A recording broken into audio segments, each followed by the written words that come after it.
the requirements and processes to comply with for the successful G in its capacity as the NGO watchdog continues to advocate intimidation and many others that TIPNG continues to advocate on.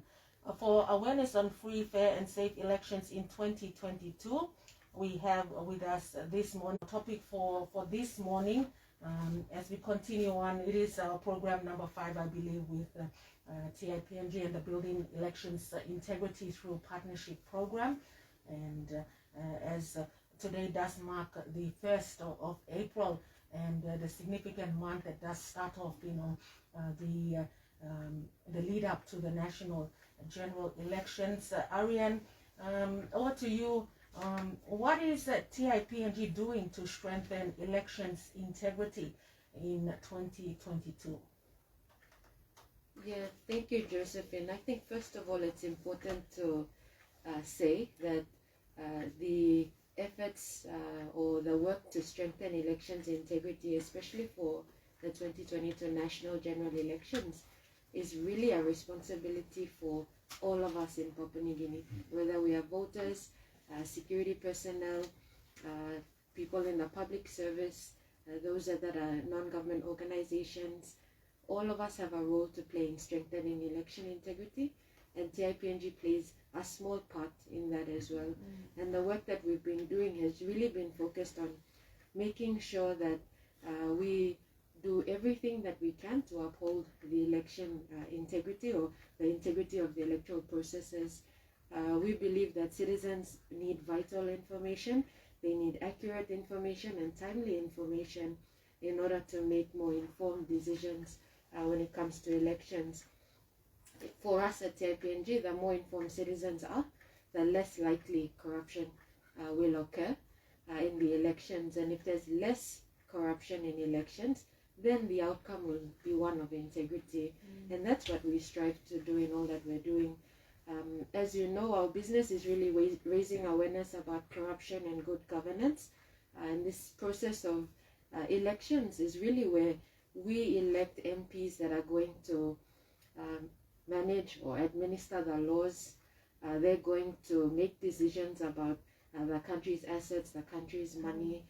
So it's really important for us to make sure that we're making informed decisions come voting day, so that we've put someone in there to represent the voice of the people, for the people and by the people. We always talk about Papua New Guinea being a country that's a democratic country. We need to make sure that we protect that democratic right for the people.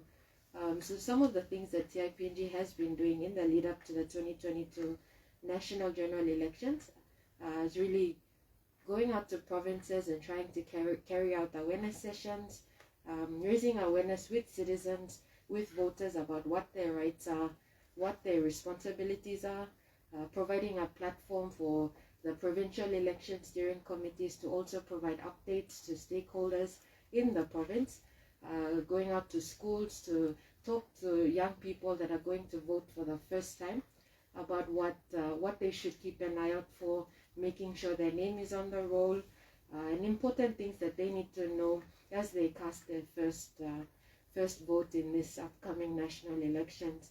And of course, going out to communities and the churches to talk to them about their role in helping to, protect our democracy. The radio panel, of course, that we're on this morning is another opportunity to also give information out to the people, empower them with information that they can use, but also for us, making sure that we're making use of all the other platforms. So we have newspaper adverts, we have podcasts on social media, using social media as much as we can to get information out. And obviously, in the next few months, come polling period, we will be observing the elections to report of any gross abuse of the electoral process back to the Electoral Commission and back to the people of Papua New Guinea. And these are just some of the things that we're doing as an organization. But I want to point out that there are a lot of organizations working to try to ensure that we protect the rights of the people, and people have that opportunity to vote coming this 2022 national general election. All right, and Deputy Commissioner, who is responsible for free, fair, and safe elections? Thank you, Josephine, and good morning, listeners. And it's an honor and privilege to be here talking to the people of Papua New Guinea. Let me just elaborate on the free, fair, and fair election. Free, fair, and um, free, fair, and safe elections is the business of every individual Papua New Guineans. It's not for the electoral commission. It's not for the security forces. It's for all of us, starting from our current leaders to the aspiring leaders and every Papua New Guineans that will make a choice of the government to come in the next 5 years. In saying that, it's our responsibility. I'm speaking not as a discipline service personnel, but as a patriotic Papua New Guinean. We have to ensure that to be free, I think there has been a lot of challenge, and we are still going through a lot of challenges in accomplishing the word free. It comes with lots of connotation that is good and bad at the same time. My encouragement to Papua New Guineans today, as I'm speaking, is let's look at how best we can give a good government to our people and for the future of this nation. And how do we go about doing it? I think that's one aspect of it, that security is on board to ensure that free and fair election is delivered. I think the key responsibility lies with the Electoral Commission. But I think it's the call of us, all of us to ensure that there is free. If somebody, I know people are being lured into supporting candidates, the aspiring leaders and the leaders of today. But one thing that we have to realize today is that the call that we have to make a fair call for our people so that it's for the future of this country. Safe is an issue that has never been the case across the country, especially in certain areas. In some parts of the country, you can literally see people enjoying themselves, going out, casting votes without being intimidated, without being harassed. But in the other areas, it's not as it is. So that's the biggest challenge that the country is going through. And in the coming elections, it's no different. I think looking ahead, if we are to accomplish all this, there has to be a better way of doing it. Learning from the democracies outside. They've been doing it at ease without some of those issues that was raised. We would want to aspire to go down that path so that an old woman who is in the house can come out freely and exercise her democratic right at that period. I think that's the challenge that we have.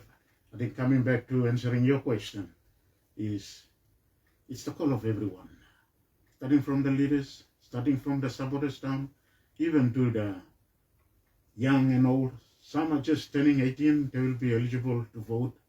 And of course, the administrative process.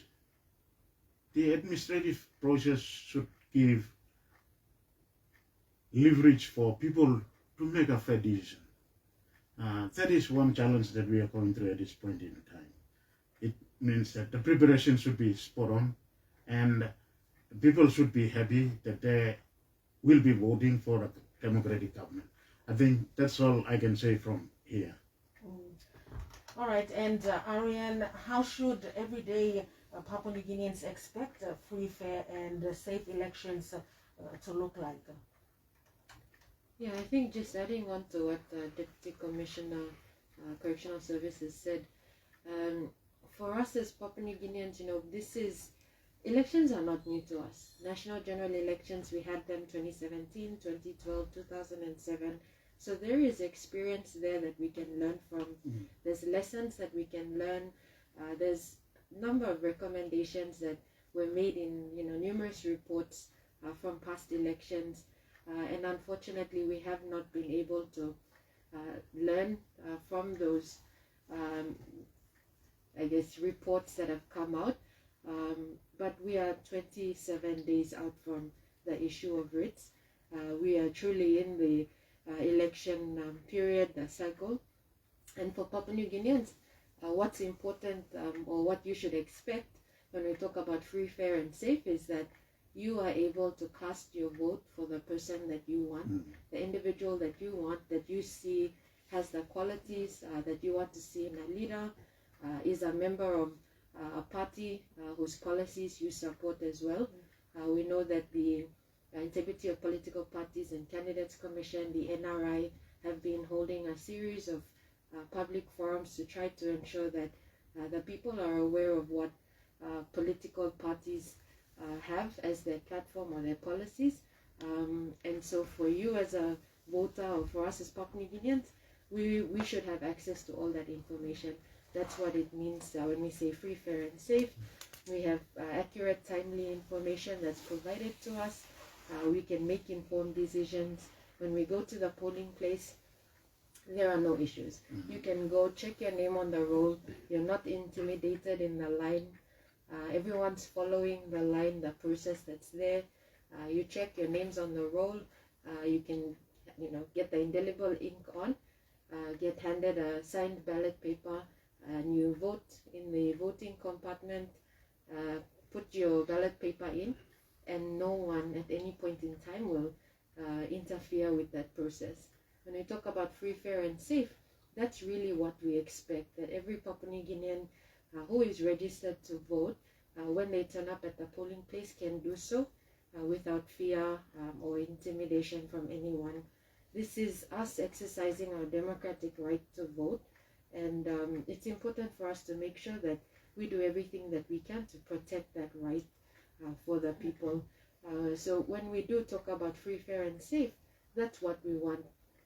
Whether you're, a mother working in the garden, and you come out to cast your vote at the polling station, you do so with ease. You don't have to worry about who's following you, who's trying to bribe you at the polling station. You're casting your vote based on how you feel, who you think is best to represent your voice in Parliament. And that's what we mean when we talk about free, fair, and safe elections, what that should look like for Papua New Guineans. And so with this next question to the both of you, would it be fair to say that past elections in Papua New Guinea have not been free, fair, and safe? And what would be some of the areas that we need to improve on as a country leading into these 2022 elections? Yeah, I think we all know generally in Papua New Guinea that it has been a huge challenge to deliver successive elections. In the last election, we were able to complete the electoral process and have elected representatives, but the alarming, statistic out of 2017 was the number of deaths that we saw during the election period. In 2017 was the first time we recorded a death during the really the issue of writs. First day of campaigning saw the first death recorded in PNG in 2017, and following that there were a number of deaths. What we do know is what was reported in the media, which was just over 100 deaths. But you think about all the other deaths that were not reported, that were election related. As I said earlier, the elections are supposed to be, where we can safely go and exercise our right to vote. It should not be a place where people are dying over votes, over the results.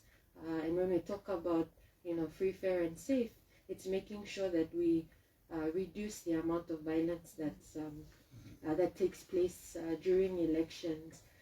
We know that that's a challenge for us, but we need to come together and we need to work with the security forces, with the Electoral Commission, to make sure that we reduce the amount of violence that takes place during the polling period, especially. Areas that we need to improve on would really be, right across there's a lot of challenges. I think we already know that the electoral roll continues to be an issue.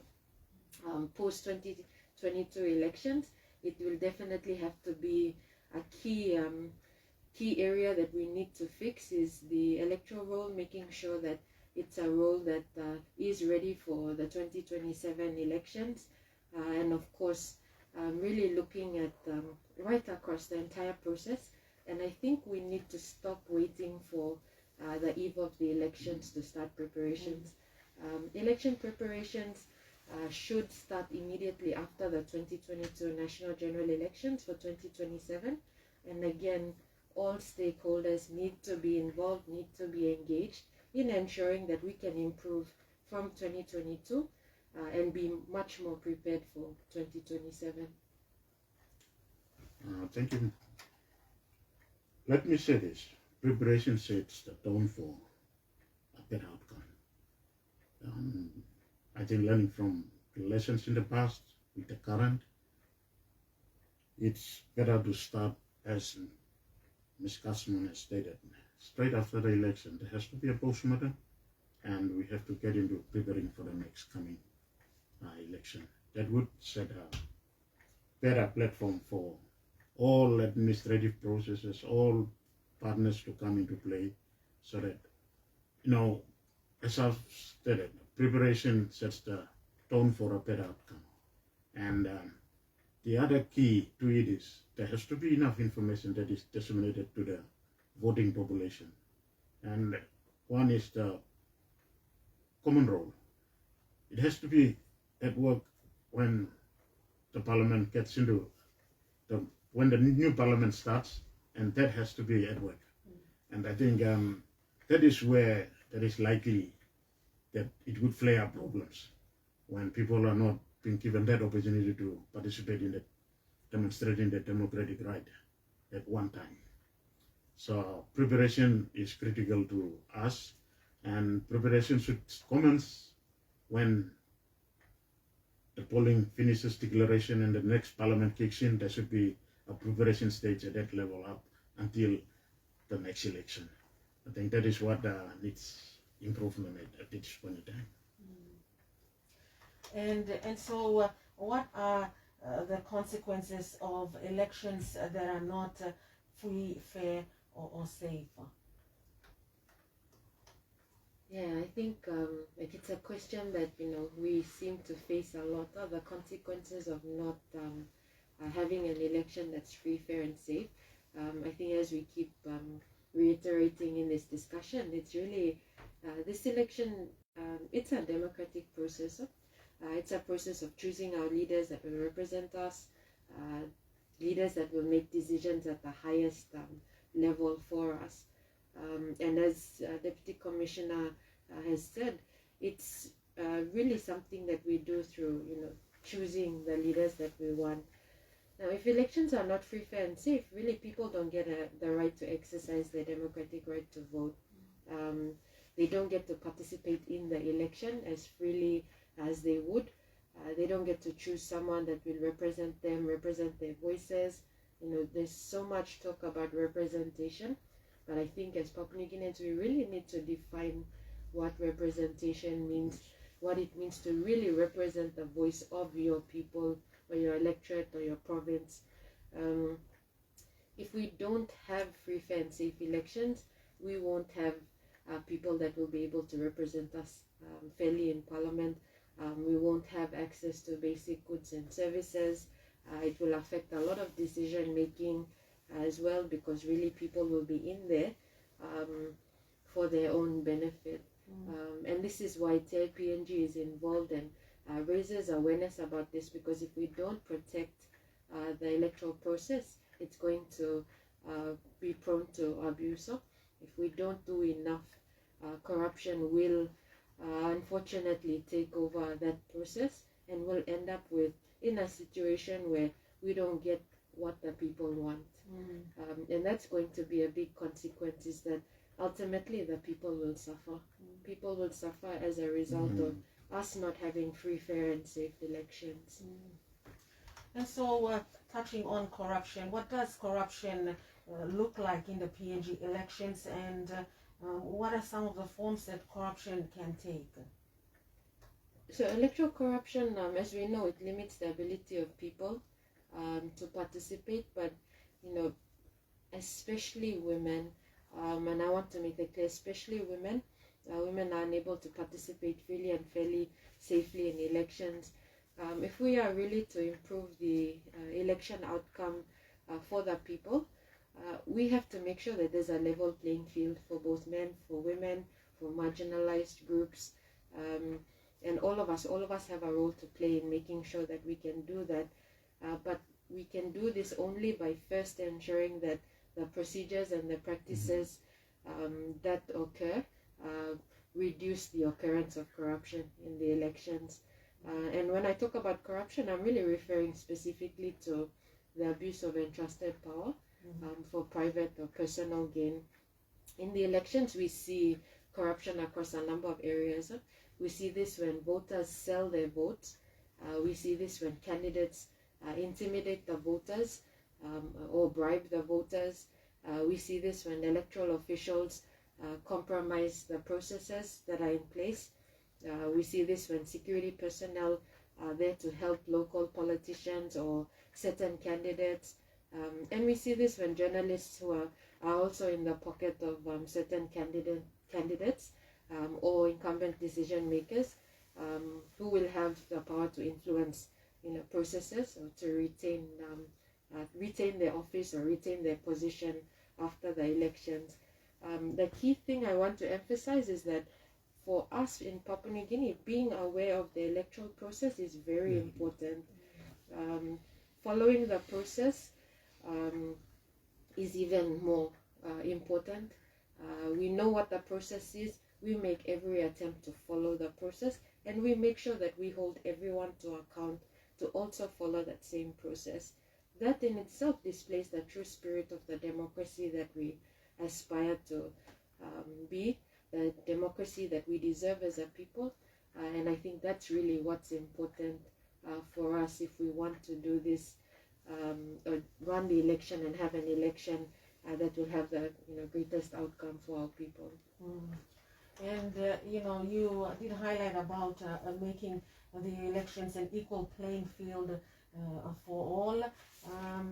From the point of view of a young person, because young people also do have a majority of the vote also, but it's whether or not they're going to exercise their right to vote. And so to the both of you, in terms of the awareness that TIPNG continues to carry out, how important is it that we focus on the youth perspective and actually get them to participate and to exercise their right to vote this coming elections?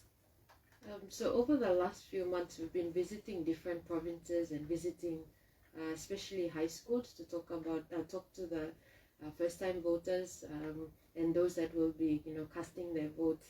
And I think the concern is that they feel like they cannot change the way things are just by one single vote.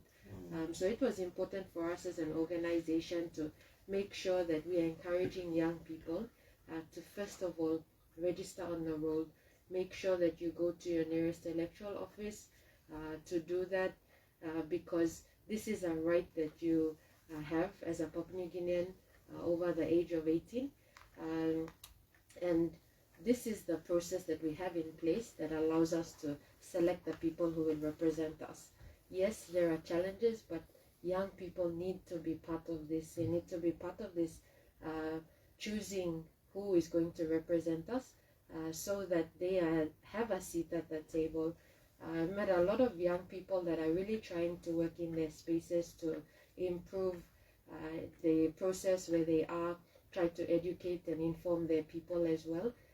For young people, you need to make sure you're part of this because you're going to inherit the problems that are here. You're going to face the challenges, the consequences of decisions that are made.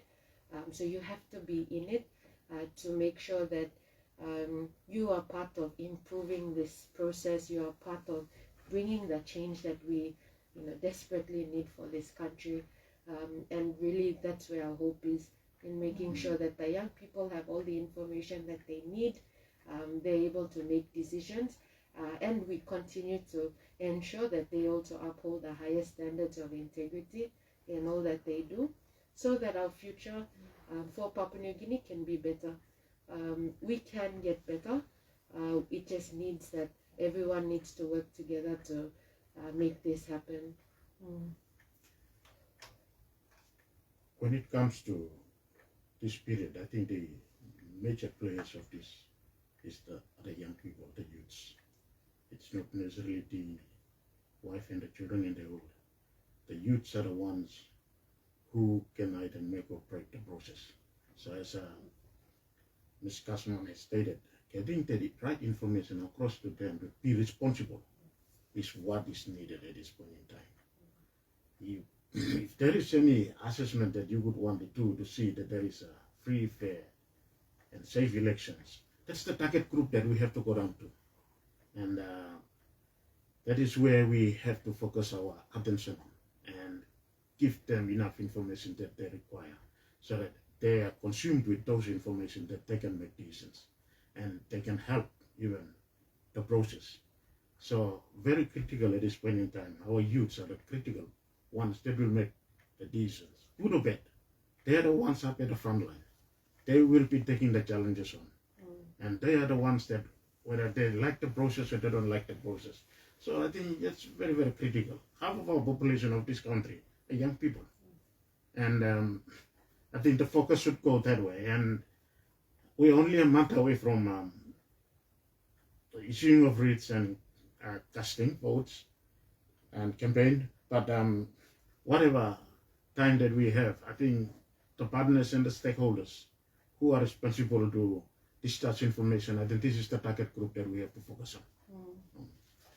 As we are having our talk this morning with TIPNG and partnering agencies, now this is our Building Elections Integrity Through Partnership Program number 5, and in the studio with us this morning to talk on the awareness on free, fair and safe elections for 2022. We have with us the CEO of TIPNG, Ms. Ariane Kasman, and Deputy CIS Commissioner, Mr. David Suagu. And we will now get into a bit about the security forces as being what do the security forces see as being necessary to ensure integrity in the electoral process, and from the point of view of the CIS, as we do have the Deputy Commissioner with us. And so from the perspective of the CIS, what role will the PNG Correctional Service play in supporting better outcomes for the 2022 national general elections? Thank you. Let me clarify here that the electoral process is the core business of the Electoral Commission. The security forces are called to assist due to unprecedented levels of abuse, whatever those electoral offenses that comes about. And correctional service is right at the end of this execution of election. We are called to assist the police to go in and assist them in wherever there are shortfalls in terms of executing the security to ensuring fair and safe elections. So I can't dwell too much into the aspect of security, but that's where we are at. We are here to assist police with the police commissioner has invited the defense force and us correctional service to assist in wherever there are gaps that we fill in to ensure that there is a better election delivered to the people of Papua New Guinea. And Ariane, leading on from that question, also from the point of view of TIPNG, what can citizens do to ensure that we have a free, fair and safe elections this time around in 2022? I think the first thing that citizens need to do is ensure that we are informed. There's been a lot of news in the newspaper, on TV, and of course on radio about what's happening.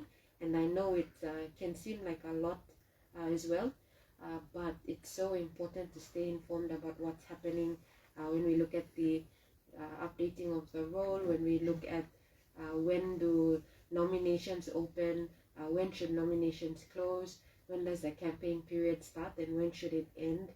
because there's always an end to that campaign period.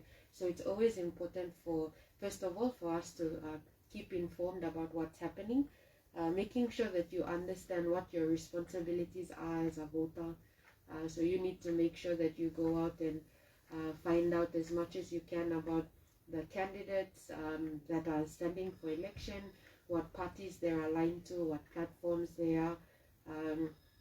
For citizens, it's really about having that information, going out there looking for that information and using it to make informed decisions that will benefit really the country. For us, also ensuring the integrity of the electoral process is making sure that we work together and demand accountability. So no matter which sector or which organization you belong to, during this election period, we should all be working together to demand accountability. The election, as we know, has a schedule starting from the issue of writs on the 28th of April and the return of writs on the 29th of July. This whole process in the lead up to election, our polling dates, there is a process for voting, and as I said earlier, following the process is so important. So we must make sure that we are following the processes that are set out in the election law, and making sure that everyone that is not aware of the law, we play a part in informing them about that as well. Of course, we keep emphasizing the citizens. It's important for citizens to be informed, be engaged, and to demand that they have a higher level of or standard of elections given to them or provided to them. And a lot of what we are saying is really falling back on telling citizens that they have a right, they have responsibilities also. But we're doing this because with an election, it's really the people that should be making that decision. And so it's important that all of us are aware, we keep ourselves informed.